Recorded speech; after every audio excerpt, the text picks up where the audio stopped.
शुरुआत इस वक्त की बड़ी खबर के साथ करेंगे। चाईबासा से बड़ी खबर सामने आ रही है, जहां नक्सलियों ने एक ट्रक विस्फोटक लूटा है। ट्रक पर लदा था 1.5 टन विस्फोटक। ट्रक ड्राइवर को बंधक बना करके लूटा गया है विस्फोटक। आपको बता दें कि विस्फोटक लेने के बाद ड्राइवर को छोड़ा गया। उड़ीसा के राउरकेला के पास ये लूटपाट हुई है।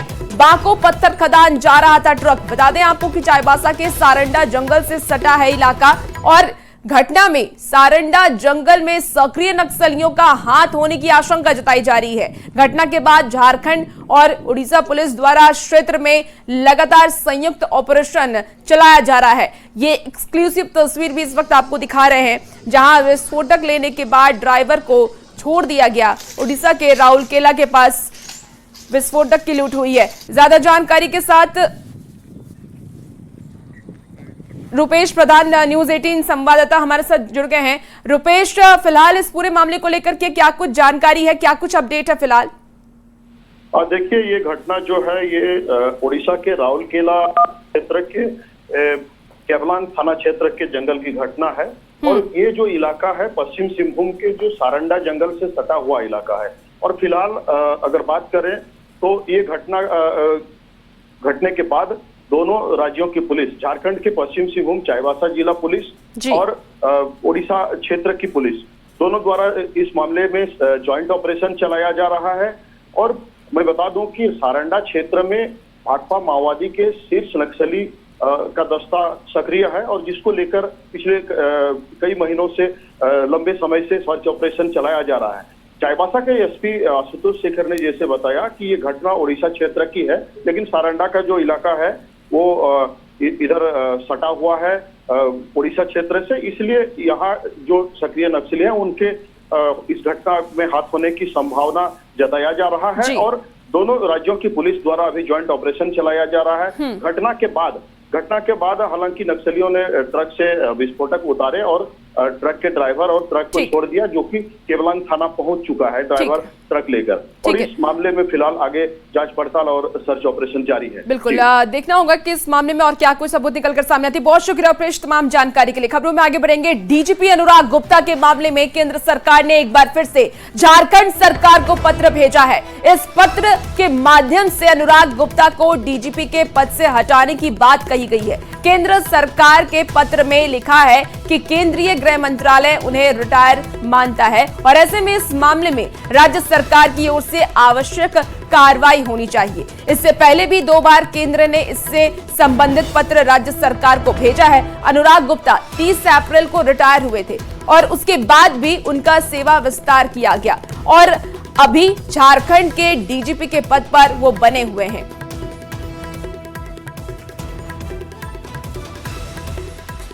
अब डीजीपी अनुराग गुप्ता 30 अप्रैल को रिटायर होने वाले हैं, लेकिन इसके पहले पूर्व ही राज्य सरकार ने जनवरी में नियम बना करके अनुराग गुप्ता को 2 फरवरी से 2 साल तक के लिए सेवा विस्तार दे दिया है, और इस कारण अनुराग गुप्ता 30 अप्रैल के बाद पद पर बने हुए हैं। इधर भारत सरकार ने ऑल इंडिया सर्विस रूल्स का हवाला देते हुए उनकी सेवा विस्तार को सही नहीं माना है। साथ ही साथ इसे नियम का उल्लंघन भी माना जा रहा है। केंद्र का यह कहना है कि अनुराग गुप्ता का पद पर बने रहना असंवैधानिक है। केंद्र सरकार ने इस अवधि विस्तार को सुप्रीम कोर्ट के प्रकाश सिंह बनाम भारत सरकार के मामले में दिए गए आदेश की अवहेलना बताया है। तो आइए आपको ये भी बता देते हैं कि प्रकाश सिंह बनाम भारत सरकार का ये पूरा मामला आखिर है तो क्या है। देखिए, 2006 में सुप्रीम कोर्ट ने पुलिस सुधारों पर अहम दिशा निर्देश दिए। रिटायर आईपीएस अधिकारी प्रकाश सिंह ने 1996 में एक याचिका दायर की। पुलिस संगठन को राजनीतिक नियंत्रण से मुक्त रखने की मांग की गई इसमें, और इस मामले में सुप्रीम कोर्ट ने निर्देश दिया कि ट्रांसफर पोस्टिंग को राजनीतिक दखल से मुक्त रखा जाए। डीजीपी का कार्यकाल न्यूनतम 2 साल का होना चाहिए, और डीजीपी की नियुक्ति राज्य के 3 सीनियर अधिकारियों में से की जानी चाहिए। सीनियर अधिकारी का यूपीएससी से चुना जाना अनिवार्य होना चाहिए। अब डीजीपी अनुराग गुप्ता के सेवा विस्तार के मामले में सियासत भी देखिए खूब हो रही है। सत्ता पक्ष इस मामले में राजनीति का आरोप लगा रहा है, लेकिन बीजेपी इसे नियमों के खिलाफ बता रही है। सवाल ये है तो नियम क्या कहता है ये तो मुझे पूरी तरह मालूम नहीं, लेकिन मैं जरूर जानता हूँ कि आखिर केंद्र सरकार चिट्ठी पत्र दे रहा है तो किसी न किसी नियम के तहत ही दे रहा होगा, क्योंकि राज्य सरकार उन्हें ही डीजीपी बनाए रखने में क्यों इंटरेस्टेड है। सरकार इसलिए मैं कह रहा हूं कि राजनीतिक विद्वेषता की भी कोई चरम सीमा होती है। अब केंद्र की सरकार पूरी तरह राजनीतिक विद्वेषता पर शुरू से ही उतरी हुई थी, आज भी उतरी हुई है। ठीक है, उनका पत्र आया है, कैबिनेट का यह फैसला था, हम निर्णय लेंगे। अब माननीय मुख्यमंत्री इस पर गंभीरता से विचार करेंगे। सरकार अपने नियमों का हवाला देती है, हम अपने नियमों का हवाला दे रहे हैं। विवाद तो यहाँ है, मामला कोर्ट पे विचाराधीन है। जब कोई मामला सब जुडिस हो तो हमें इंतजार करना चाहिए अदालत के निर्णय का। खुद यही लोग कोर्ट गए हैं, बाबूलाल जी कोर्ट गए हैं, तो उसका आदेश आ जाने दिया जाए, क्योंकि ये पहला कोई मामला नहीं है। और ज्यादा जानकारी के साथ न्यूज 18 संवाददाता संजय सिन्हा हमारे साथ इस वक्त लाइव जुड़ गए हैं। संजय, 30 अप्रैल को डीजीपी अनुराग गुप्ता रिटायर होते हैं, लेकिन इसके बाद भी सरकार ये चाहती है, राज्य सरकार की, वही डीजीपी बने रहें। लेकिन अब केंद्र सरकार की तरफ से लगातार पत्र दिया जा रहा है, कहा जा रहा है कि रिटायर किया जाए। आखिर क्यों ये मामला कहां फंस रहा है, क्यों केंद्र सरकार और राज्य सरकार आमने सामने आ गई है? देखिए, सबसे पहले चीज, तकनीकी चीज ये है कि कोई भी आईएएस या आईपीएस होते हैं वो केंद्र सरकार के अधिकारी होते हैं, लेकिन यहाँ पर क्या है कि दो नियमों की आपस में लड़ाई है। अब वास्तव में किनका नियम सही है, बस इसी को बताया जा रहा है। केंद्र की ओर से तीसरी बार चिट्ठी आई है, ये बताया गया है कि केंद्र की नियमावली के तहत जो यूपीएससी का ऑल इंडिया सर्विस रूल है उसके तहत 30 अप्रैल को आपको जो है सीधे अनुराग गुप्ता रिटायर हो चुके हैं। यहाँ तक कि यहाँ एजी की भी रिपोर्ट जिसमें आई थी, जिसमें एजी की ओर से कहा गया था कि अब उनका जो पेंशन है, रिटायरमेंट के बाद जो पेंशन का हिसाब किताब होता है वो उनको पेंशन में भी दिक्कत आएगी। लेकिन अब बात है कि राज्य सरकार का पक्ष सुनिए। राज्य सरकार ने कहा कि बाकायदा उनकी नियुक्ति 2 साल के लिए फरवरी में 2 माह के लिए कर दी गई है, 2 साल के लिए कर दी गई है। ऐसे में है कि बाकायदा कैबिनेट से मंजूरी ली गई है, एक कमेटी ने उनकी नियुक्ति की है, तो यहाँ से भी नियम का हवाला दिया जा रहा है। तो ऐसे में कुल मिलाकर ये समझिए कि अभी फिलहाल जब तक इस नियमों की रस्साकसी चल रही है, और इसमें वास्तव में देखिए अब ये मामला सुप्रीम कोर्ट में सब जुडिस है, तो सुप्रीम कोर्ट में इसकी सुनवाई होनी है। तो कुल मिलाकर से माने कि 3 तरफा लड़ाई है, और ऐसे में जब सुप्रीम कोर्ट में कोई इसका कोई जजमेंट आता है, कोई इसमें आता है, कोई टिप्पणी आती है, तो जाहिर है कि वहां से शायद रास्ता खुले। ठीक है संजय, आप नजर बना के रखिए और अपडेट आपसे लेंगे। बहुत शुक्रिया फिलहाल जानकारी के लिए। और देखिए, शराब घोटाले में एसीबी आज शेल कंपनी के खातों को मैनेज करने वाले 2 चार्टर्ड अकाउंट से पूछताछ करेगी।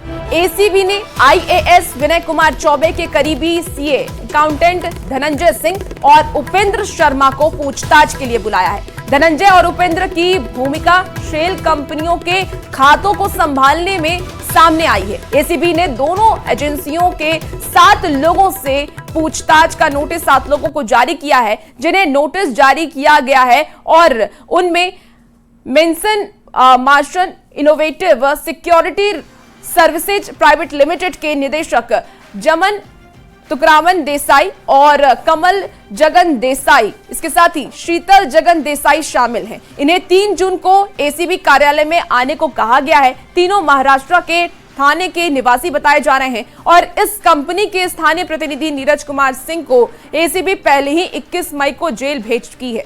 एसीबी ने marshals Vijay hospitality services and consultant private limited के निर्देशकों विपिन जादव भाई परमार और इसके साथ ही महेश की बात कर ले, परेश अभी सिंह ठाकुर और विक्रमा सिंह अभी सिंह ठाकुर को 4 जून को पूछताछ के लिए बुलाया है।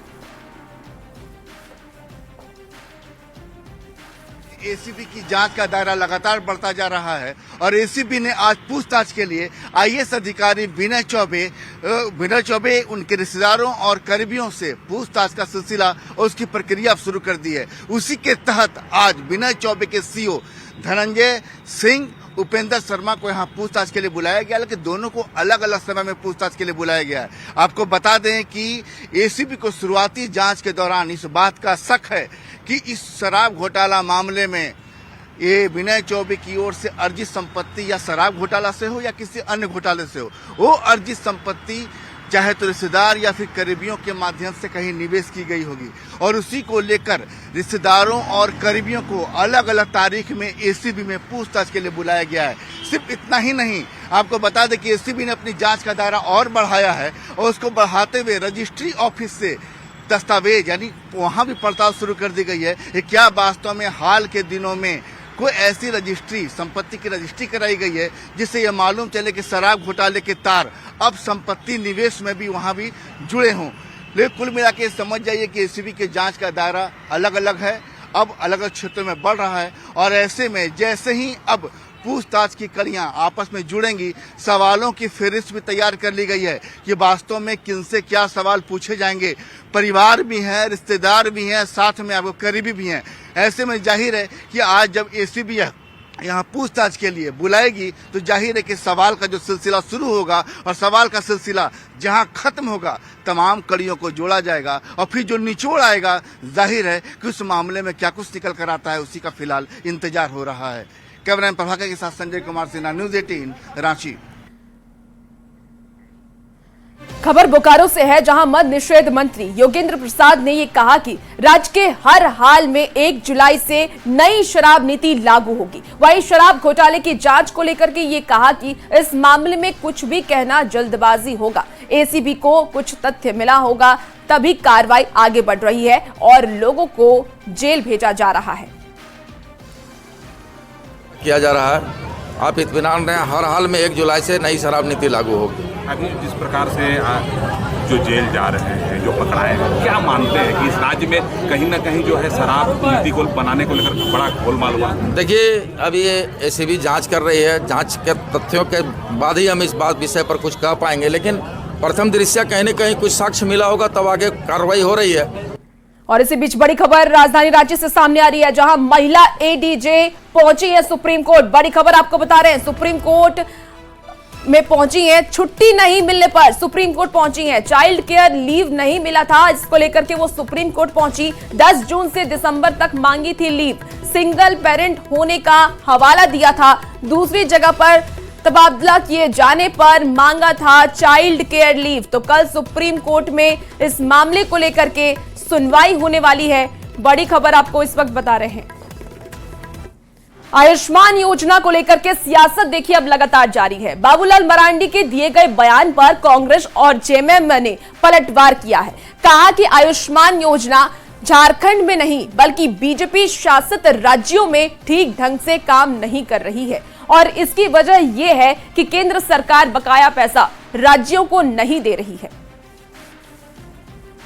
आयुष्मान योजना का हाल कई एक राज्यों में बहुत बुरी स्थिति में है।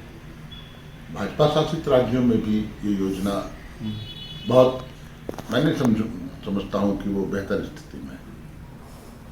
कई एक खामियां हैं इस योजना में। जिस तरह के टर्म्स कंडीशंस या जो उसमें पात्रता रखी गई है उससे कहीं ना कहीं घोटाले ज़्यादा होते हैं, इलाज कम होता है। बाबूलाल जी आयुष्मान की बात करते हैं। बाबूलाल जी को अपने शासनकाल की याद कर लेनी चाहिए कि कैसे बड़े हॉस्पिटलों में, चाहे जमशेदपुर का हो या रिम्स का हो, ऑक्सीजन के बिना कई बच्चे मर गए थे। ये बाबूलाल जी को याद नहीं है, रघुवर दास जी का शासनकाल था। और इसी बीच बड़ी खबर हजारीबाग से भी सामने आ रही है, जहां जंगली हाथियों ने उत्पात मचाया है। आरा और मड़पा गांव में घुसे हैं हाथी। हाथियों ने 3 मवेशी को घायल किया। देर रात खेत के रास्ते गांव में घुसे हाथी। बड़ी खबर आपको बता रहे हैं, जहां फसलों को हाथियों ने नुकसान पहुंचाया है। वन विभाग से हाथियों को भगाने की गुहार लगाई जा रही है। क्षतिपूर्ति का मुआवजा देने की मांग भी की जा रही है। तो बड़ी खबर इस वक्त बता रहे हैं आपको, जहां जंगली हाथी गांव में घुस गए हैं और उसकी वजह से दहशत का माहौल है। गांव में हाथियों का झुंड आया था, जिसमें मेरा 2 गाय जख्मी कर दिया है, जो बचने के हालत में नहीं है। एक और था बगल गांव में, आरा में नुकसान कर दिया है। इस हाथियों के झुंड ने हम लोग के अंदर डर दहशत पैदा कर दिया है। इसको वन विभाग से अनुरोध है कि इसको दूर करे और हमारी जो क्षतिपूर्ति है उसका मुआवजा दे। खबर गुमला से सामने आ रही है, जहां एनडीआरएफ ने लावा नदी में डूबे युवक योगेश के शव को बरामद कर लिया है। आपको बता दें कि भेखमपुर गांव के पास सोमवार को नहाने के दौरान योगेश डूब गया था। 2 दिन लगातार अभियान चलाने के बाद योगेश का शव मिला। शव मिलने के बाद परिवार वालों का रो रो कर बुरा हाल है। और इसी बीच हजारीबाग से बड़ी खबर सामने आ रही है, जहां गोरहर पुलिस की बड़ी कार्रवाई हुई है। जीटी रोड पर अवैध मवेशी तस्करी का भांडाफोड़ किया है। पिकअप वैन से 7 मवेशी बरामद किए गए हैं। मौके से 2 तस्कर को भी गिरफ्तार पुलिस ने किया है। तस्कर बिहार का रहने वाला बताया जा रहा है। सन्नी कुमार और राजेंद्र सिंह को जेल भेजा गया। आपको बता दें कि गोरहर थाना के पास ये पूरा मामला हुआ। तो बड़ी खबर इस वक्त आपको हजारीबाग से बता रहे हैं, जहां मवेशी तस्करी को लेकर के पुलिस को बड़ी सफलता हाथ लगी है। और राज्य में बढ़ती चेन स्नैचिंग के मामले में पुलिस ने गिरोह का खुलासा करते हुए 2 आरोपियों को गिरफ्तार किया है, जिसमें से एक स्नैचर है और दूसरा आरोपी जेवर व्यवसायी है। आपको बता दें कि बीते दिनों लोअर बाजार थाना क्षेत्र में बरनाबास अस्पताल के पास रिक्शे में बैठकर जा रही युवतियों के साथ स्नैचिंग की घटना हुई। एसएसपी ने बताया कि आरोपी नौशाद और जेवर व्यवसायी रवि कुमार चौरसिया को गिरफ्तार किया गया। थाना क्षेत्र में बरनवास हॉस्पिटल के सामने एक लेडी जा रही थी ऑटो से, उसके चेन को छीना गया था अपराधियों के द्वारा। तो 3 अपराधी थे, उसमें से एक अपराधी पकड़ा गया है। और जो सोना इसने जो है एक जेवर गलाने वाले को दिया था। अलंकार ज्वेलर के सामने एक रवि चौरसिया नाम का दुकानदार है, जो वैसे तो बोर्ड रखे हुआ है कि यहाँ पर जो है नाक कान की छिदाई होती है, पर इस चोरी का सोना खरीदता है।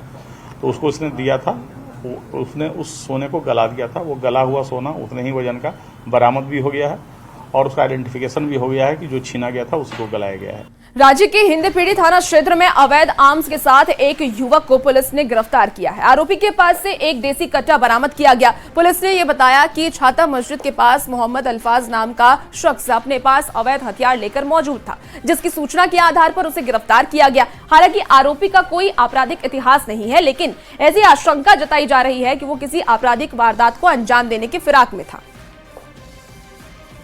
और इसका आईफोन पाया गया है।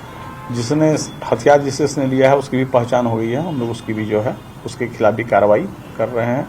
अदरवाइज यह आदमी अपने व्यवसायिक रूप में बैंड पार्टी का मेंबर है ये, लेकिन साइड में जो है इसका क्रिमिनल प्रोक्लिविटी है इसकी। खबर दुमका से सामने आ रही है, जहां झारखंड गर्ल्स बटालियन एनसीसी का 16वां वार्षिक प्रशिक्षण शिविर चल रहा है। एनसीसी ट्रेनिंग में संताल परगना प्रमंडल की कई जिलों के करीब 500 से ज्यादा लड़कियां कैंप में हिस्सा ले रही हैं और इनमें से ज्यादातर लड़कियां आदिवासी और पिछड़े क्षेत्र से आती है।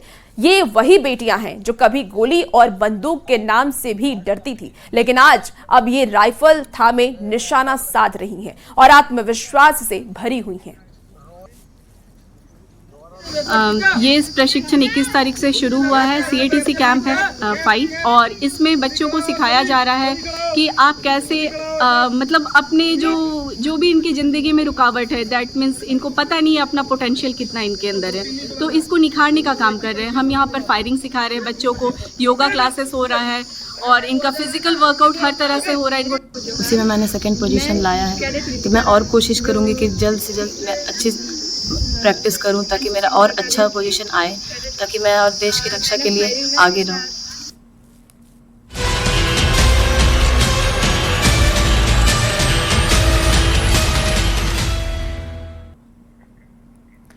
झारखंड में कोरोना ने फिर से दस्तक दे दी है और कोरोना के दस्तक से लोग खौफ में हैं। चाईबासा में स्वास्थ्य विभाग भी अब अलर्ट मोड पर आ गया है। जिले के civil surgeon doctor Sushanto Manjhi ने सभी अस्पतालों को तैयार रहने का निर्देश दिया है।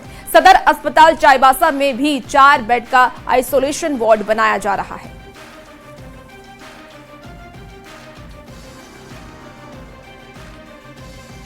पर अलर्ट दे दिए हैं, सारे MIC को सतर्क रहने के लिए कहा दिया गया है। सबको ब्लड का व्यवस्था, ऑक्सीजन की व्यवस्था, मेडिसिन की व्यवस्था, जो भी इमरजेंसी उसमें चाहिए होता है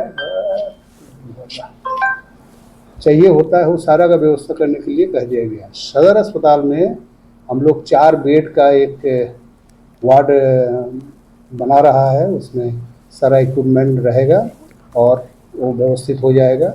हम लोग मोटा मोटी अपने स्तर से तैयार हैं।